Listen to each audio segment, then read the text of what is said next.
Shalom Elohim Bapak Ibu dan teman-teman terkasih dalam Tuhan Yesus Kristus. Puji Tuhan kita berjumpa kembali dalam program kesaksian iman yang luar biasa ini. Dan doa saya Bapak Ibu sehat ya, bahagia dan dalam perlindungan Tuhan yang sempurna. Dan tentunya diberkati Tuhan berlimpah-limpah dan menjadi berkat besar bagi banyak orang. Agar memuliakan nama Bapa kita yang di surga, menjadi terang dan garam di muka bumi ini. Puji Tuhan, puji Tuhan, puji Tuhan. Baik, hari ini kita akan melihat di channel Edis TV bagaimana seorang muslimah yang bernama Roro ya, dia bertanya-tanya tentang kekristenan kepada Edis TV dan bagaimana caranya untuk menjadi Kristen. Ini luar biasa sekali. Tetapi jelas ibu ini atau nona ini mau menjadi Kristen itu bukan karena keinginannya, tapi tampaknya karena dia ingin menikah. Nah, ini agak berat Bapak Ibu dan teman-teman semua, karena seharusnya itu panggilan dari Tuhan kepadanya dan itu dia harus mempelajari Alkitab dengan seksama. Dan ada seorang muslim yang menyatakan bahwa tidak ada keselamatan di agamanya. Nah, bagaimana kisahnya yang menarik ini? Mari kita saksikan bersama-sama. Tuhan memberkati. Menjadi pengikut Tuhan Yesus. Alasannya? Alasannya karena Yesus bangkit. Karena dia mengalami kebangkitan. Kalau dia tidak mengalami kebangkitan, artinya cerita-cerita tentang kebangkitan, hidup yang kekal, itu omong kosong semua. Sekarang begini, kalau misalnya Anda seorang muslim, terus Anda dicekokin dengan informasi bahwasanya akan ada penghakiman, bahwasanya ada surga, ada neraka. Bagaimana Anda bisa percaya itu? Sementara tokoh Muhammad sendiri sampai sekarang masih dalam kubur. Ya karena itu ulama yang bilang-bilang itu, aku juga nggak tahu. Coba ulamanya pernah nggak? Ulamanya pernah mati tidak? Belum pernah mati. Bagaimana dia bisa? Aja. Iya, makanya katanya. Makanya ketika kita menjadi Islam, semua cerita tentang siksa kubur lah, tentang dikubur nanti ditanya apa Tuhanmu, apa agamamu, apa kitab sucimu. Bahkan sudah keluar itu bukunya, kunci jawaban kubur. Itu semua menjadi hal-hal yang bersifat tidak bisa dipercaya. Kenapa? Karena tidak ada yang bangkit dari kematian. Nah, tetapi di dalam kekristenan, kita berbicara tentang pribadi yang mengalahkan kematian itu. Namanya Yesus. Makanya, keyakinan tentang adanya kebangkitan, keyakinan tentang adanya hidup yang kekal, itu tervalidasi oleh kebangkitan Yesus. Dan berita tentang kebangkitan Yesus itulah yang menjadi dasar kekristenan. Kalau Yesus tidak bangkit, nggak mungkin ada Kristen. Siapa yang mau nyebar-nyebarin cerita omong kosong? Begitulah. Tetapi karena Yesus bangkit, dia menampakkan diri kepada murid-muridnya. Dia menunjukkan bahwa dirinya hidup. Itulah yang disampaikan. Engkau menjadi saksi mata atas semuanya ini. Mulai hari ini, beritakan semua ini. Namaku ini dari ujung bumi ke ujung bumi. Mulai dari Yerusalem, Samaria, sampai ke ujung-ujung bumi. Itulah yang diberitakan. Makanya pengharapan kami tentang hal-hal yang surga, apa kehidupannya, itu tervalidasi oleh kebangkitan Yesus. Begitu. Hanya itu? Ada lagi Bang. Silakan. Kan saya punya calon itu kan dia agamanya kan Katolik. Oke. Nah terus kan pengen nikah gitu kan ya, tapi orang tua itu nggak ngizinin ikut suami. Itu gimana Bang menurut Bang Edis? Baik. Pertama-tama kita itu bertanggung jawab kepada diri kita sendiri. Yang mau nikah itu kita sendiri, betul. Tetapi walaupun bagaimanapun, orang tua itu memberi saran itu, dia nggak sembarangan. Begitu. Pasti ada sesuatu yang dilihat di pandangan orang tua, yang menurut ukuran pandangan mereka itu tidak benar. Nah, saya tidak tahu itu apa. Apakah itu hanya soal agama? Apakah itu hanya soal yang lain-lain? Karena banyak Enggak, cuma pertimbangan. agama aja. Cuman agama saja, bukan Cuma soal. yang dipertimbangkan orang tua itu cuma agama. Berarti Yang lainnya boleh. berarti ajaklah orang tua Anda untuk berdiskusi soal agama kalau begitu. Artinya kita jangan, pertama dalam Alkitab itu dikatakan hormatilah ayah dan ibumu, ada itu. Jadi kita itu harus menghormati ayah dan ibu kita. Tetapi kalau mereka punya pandangan yang dalam pandangan mereka itu benar, sedangkan menurut pandangan kita itu salah, nah makanya berargumentasi, berdiskusi. Begitu. Tapi orang tua nggak bisa diajak diskusi, malah yang kena marah itu malah aku. Oh ya, itu tergantung kepada Anda. Tetapi Anda kan bisa meyakini kebenaran itu. Cuman begini, ada satu hal yang saya itu kritik soal-soal seperti ini. Karena pindah agama hanya buat kawin saja. Ini susah ini. Karena kalau Anda mengganti iman Anda hanya sekedar untuk legalitas kawin, suatu saat suami Anda itu mengecewakan Anda. Nah, ketika suami Anda mengecewakan Anda, agama Katolik nggak beres. Kejadian-kejadian seperti itu banyak. Contoh, saya kasih contoh saja. Namanya Agatha alias Afrida Magdalena. Iya, dia nikah dengan seorang Muslim.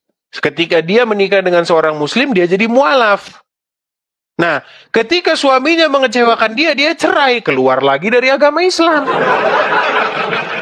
Makanya saya tidak setuju dengan orang-orang yang pindah agama, ganti iman, hanya demi untuk kawin atau pernikahan. Begitu. Mungkin yang dilihat orang tua Anda hanya itu yang dilihat. Bukan betul-betul melihat kebenaran. Bukan melihat secercah pengetahuan yang baru. Iya, Begitu. takutnya orang tua itu kalau aku pindah itu nanti kalau pas orang tua nggak ada, bukan mendoakan ya, tapi katanya nggak sampai gitu. Oke, semua itu kan makanya itu bisa kita periksa. Di dalam Al-Qur'an nggak ada itu. Tidak pernah ada di dalam Al-Quran bahwasanya kalau kita doa nggak sampai, enggak. Menurut ajaran agama Islam, masuk surga itu syaratnya cuma satu, mengucapkan 2 kalimat syahadat. Kita dengarkan saja, saya puterin.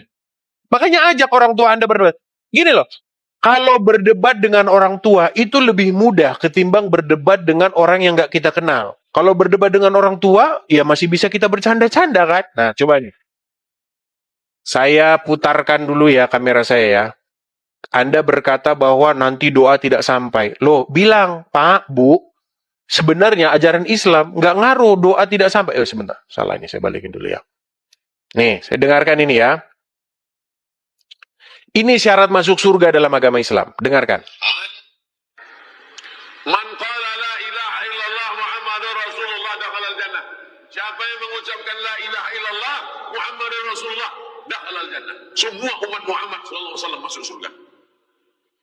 Nabi yang mengatakan. Datang sahabat bertanya, wa in zana, wa in saraq, bagaimana kalau dia berzina? Bagaimana kalau dia mencuri? Kata Nabi, wa in zana, wa in saraq, dia berzina, dia mencuri, tetap masuk surga. Nah. Tuh. Makanya di dalam agama Islam itu syarat masuk surga itu mengucapkan 2 kalimat syahadat. Mau Anda berzina, mau Anda mencuri, masuk surga. Anda berbuat zakat, berbuat baik dan lain sebagainya, tidak mengucapkan 2 kalimat syahadat, nggak masuk neraka tetap. Jadi bilang saja begitu, Pak, Bu, mau masuk surga itu bukan karena nanti doa saya nggak sampai, tapi karena baca 2 kalimat syahadat. Mencuri berzina nggak apa-apa, masuk surga juga, gimana?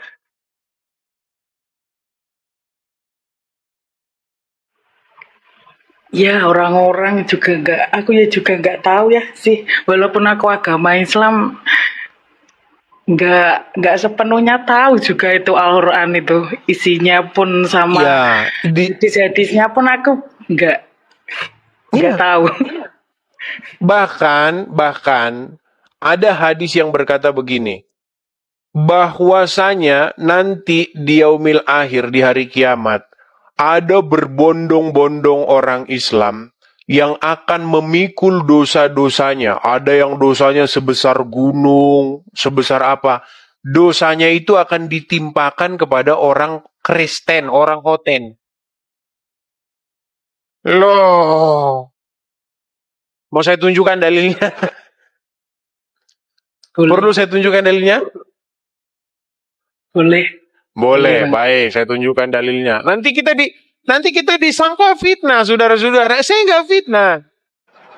Dengarkan ya, bahwasanya dosa orang-orang Muslim itu akan ditimpakan kepada orang-orang Yahudi dan orang-orang Nasrani. Perhatikan ya, sebentar.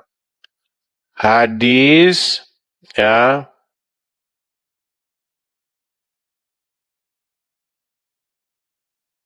Bentar. Kita tampilkan ya. Oke.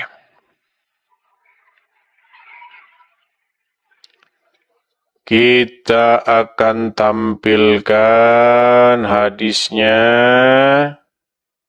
Sabar ya. Oke, nah ini dia. Oke, kelihatan ya? Iya, kelihatan. Saya bacakan ya, saya bacakan. Nih. Pada hari kiamat kelak, Allah Ta'ala akan menyerahkan seorang Yahudi ataupun seorang Nasrani kepada setiap seorang Muslim. Kemudian Allah Ta'ala akan berfirman, inilah penebusmu dari siksa api neraka. Islam yang berbuat dosa, yang nanggung orang Kristen. Kita tampilkan lagi. Mungkin kalau cuma ini nanti dibilang, itu kurang kuat hadisnya. Baik, saya akan tampilkan. Semua akan saya tampilkan ya. Dia yang bikin dosa, kita yang nanggung. Baik, kita tampilkan. Kita ini zaman sudah canggih, sudah AI ya. Perhatikan.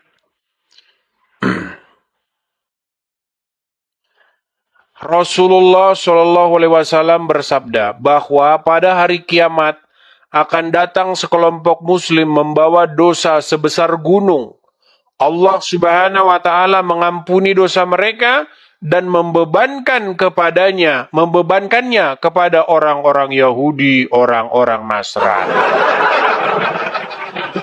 Nikmat mana lagi yang didustakan menjadi seorang Muslim coba? Muslim yang bikin dosa, berzina, mencuri, korupsi, dosa sebesar gunung, Allah ampuni, ya, dan dosanya dibebankan kepada Wahyudi dan Nasrani. Ya orang-orang Yahudi dan Nasrani cuman ketawa aja. Halunya orang Islam udah tinggi sekali, cuman gitu aja jawabannya. Begitu. Ini kan akibat halu-halu yang luar biasa, halu-halu yang dipelihara. Ya.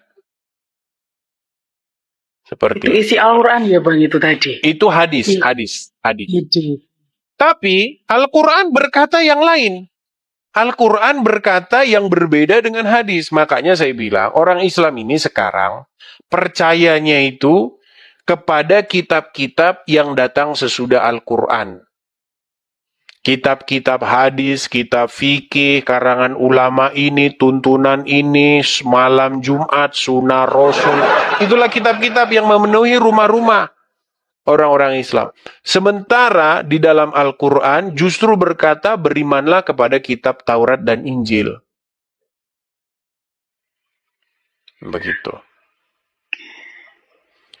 Ya, ada banyak hal lah yang perlu dipelajari ya. Satu sisi jangan menganggap remeh nasihat dari orang tua, tetapi satu sisi juga Anda harus mengerti kebenaran. Karena bisa jadi orang tua Anda juga korban daripada dicekokin agama.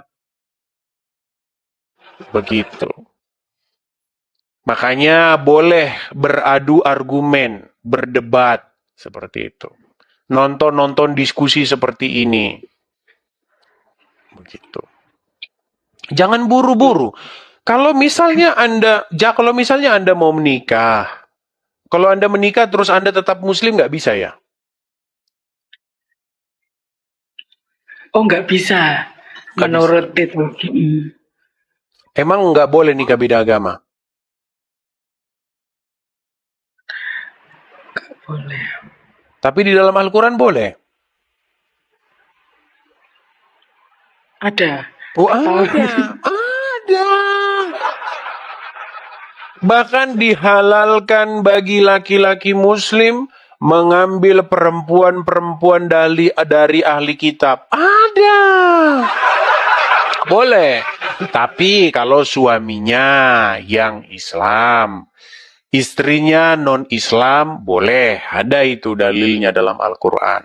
Tapi kalau yang perempuannya yang Muslim, laki-lakinya yang non-Muslim, menjadi tidak boleh. Ini juga mau menang sendiri laki-laki. Begitu. Tapi kalau beda agama boleh. Tapi sebenarnya peraturan-peraturan yang ada belakangan itu sebenarnya ditambah-tambahi. Begitu. Jadi sebenarnya agama Islam itu di Al-Quran itu dikatakan kok, akan kamu dapati orang-orang yang paling dekat persahabatannya dengan orang-orang yang beriman, yaitu mereka yang berkata, kami adalah orang-orang Nasrani. Ada ayatnya. Dan kamu akan mendapati orang yang paling keras permusuhannya terhadap orang-orang yang beriman, yaitu mereka yang berkata, kami adalah orang-orang Wahyudi. Begitu. Jadi bagi orang Islam itu dihalalkan satu, makanan sembelihan dari ahli kitab halal, perempuan-perempuannya halal, boleh. Begitu. Ya sering-sering dulu diskusi, melihat perdebatan, diskusi, terus mengambil pelajaran, terus baru mengambil kesimpulan. Jangan keburu-buru. Iya Bang, makasih Bang. Sama-sama, oke. Baik, saya turunkan ya. Iya Bang, makasih. Oke, sama-sama, Roro. Ya. Abang Islam, Bang? Islam, Abang. Oke. Benar tidak, Bang, bahwa dalam agama Islam tidak ada jaminan keselamatan? Alhamdulillah. Islam itu hanya namanya saja Islam atau keselamatan. Namun pemeluknya tidak dijamin selamat di dalamnya bila manusianya tidak mengenal Tuhannya. Sebentar. Tidak dijamin keselamatannya bila tidak mengenal Tuhannya. Oke, sekarang langsung saja. Siapa tokoh agama Islam yang dijamin keselamatannya? Nabi Muhammad pun tidak dijamin keselamatannya. Nah, Muhammad tidak dijamin. Maka dari itu hanya Tuhanlah yang menjamin. Iya, makanya dalam agama Islam tidak ada jaminan keselamatan. Orang nabinya saja masih didoakan biar selamat. Betul? Betul? Nah, jadi memang agama Sebentar, Bang. apapun. Betul atau tidak, Bang? Nabinya saja, Muhammad saja masih didua-duakan sampai hari ini. Allahumma sholli ala Muhammad. Artinya sebentar, Bang. Artinya dulu dong. Tenang, Bang. Artinya dulu. Allahumma sholli ala Muhammad. Artinya Allahumma sholli ala Muhammad. pantesan tidak tahu artinya. Sudah saya bilang. Apa artinya itu, Bang? Loh, ya Allah limpahkanlah keselamatan atas Muhammad dan keluarganya. Itu artinya. Astaga, makanya sudah saya bilang, Bang. Sebab kenapa orang masih Islam? Karena sudah dicokokin bahasa Arab. Kalau tahu artinya pasti murtad. Loh, gimana? Tiap hari ngomong Allahumma sholli. Tiap hari ngomong begitu tapi tidak tahu artinya. Bagaimana? Puji Tuhan, kesaksian yang luar biasa. Kisah dari Ibu Roro dan Muslim yang menyatakan keselamatan tidak ada di agamanya. Mari kita terus berdoa Bapak Ibu, dan inilah kesempatan kita untuk menunjukkan hanya di dalam Yesus Kristus lah ada keselamatan. Tentunya ini adalah pekerjaan Roh Kudus. Maka oleh sebab itu kita harus berdoa, karena orang-orang ini dibelenggu oleh kuasa jahat yang menutupi mata batin mereka untuk percaya kepada Yesus Kristus sebagai Tuhan dan Juru Selamatnya. Hanya dengan kuasa doalah orang-orang ini bisa diubahkan, dijamah Tuhan dan mengalami kasih Tuhan. Kita sebagai anak-anak Tuhan di Indonesia, kita harus menjadi berkat besar bagi bangsa ini, supaya bangsa ini, negeri ini mengalami revival, mengalami kebangunan rohani, dan kita menjadi bagian dari rencana Allah untuk keselamatan jiwa-jiwa di Indonesia. Tetaplah semangat, tetaplah percaya, teruslah berdoa. Tuhan beserta kita dan pasti memberkati kita sekarang dan sampai selama-lamanya, di dalam nama Bapa dan Anak dan Roh Kudus, di dalam nama Tuhan Yesus Kristus. Haleluya, haleluya, haleluya. Amin, amin, amin, amin, amin, amin.